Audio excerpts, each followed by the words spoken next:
Bonjour, toujours notre étude des mots pour construire un monde meilleur. On a tous rencontré dans la vie des individus qui, pour des raisons que l'on va essayer de comprendre dans un instant, sont des personnalités un petit peu dures, arrogantes, mais surtout qui sont dans une forme d'expression de leur pouvoir à travers la manière dont ils gèrent la relation aux autres.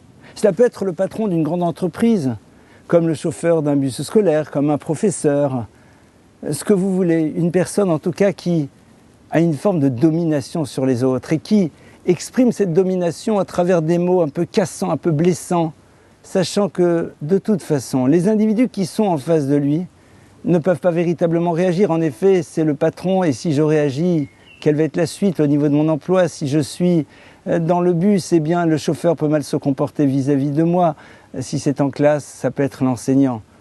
Au fond, ces situations-là existent dans le quotidien. Elles sont terriblement bouleversantes. Pourquoi? Parce qu'il y a ici une forme de dureté que la personne ne voit même pas. Pourquoi? Parce qu'elle est persuadée que c'est comme ça qu'elle se doit d'agir. Souvent les personnes disent « oui, mais vous savez, si je ne leur parle pas comme ça, eh bien, ça n'ira pas ». Tout d'abord, elles n'ont jamais construit d'autres alternatives. Elles ont choisi la solution la plus simple, mais surtout celle qui les arrange. Alors, à nous de nous interroger, chacune et chacun d'entre nous, si nous ne sommes pas nous aussi parfois dans la vie, dans ces situations de pouvoir, vis-à-vis d'un tiers. Vous savez, ça peut être tout simple, ça peut être vis-à-vis d'un employé de maison, ce qu'on appelle une femme de ménage, ou un homme de ménage, et on est là, mais on le méprise, on lui dit « oh là là, mais c'est du n'importe quoi ce que vous avez fait », on lui parle un peu durement. Pourquoi? Parce qu'il a besoin de nous. Eh bien, la Torah nous dit « sache que lorsque l'autre dépend de toi, tu dois être encore plus vigilant sur ta manière d'être et de lui parler. » Pourquoi?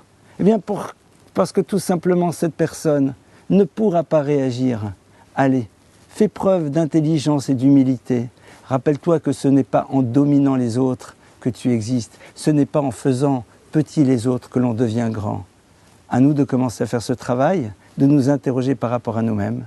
Et bien sûr, bon courage et à très bientôt.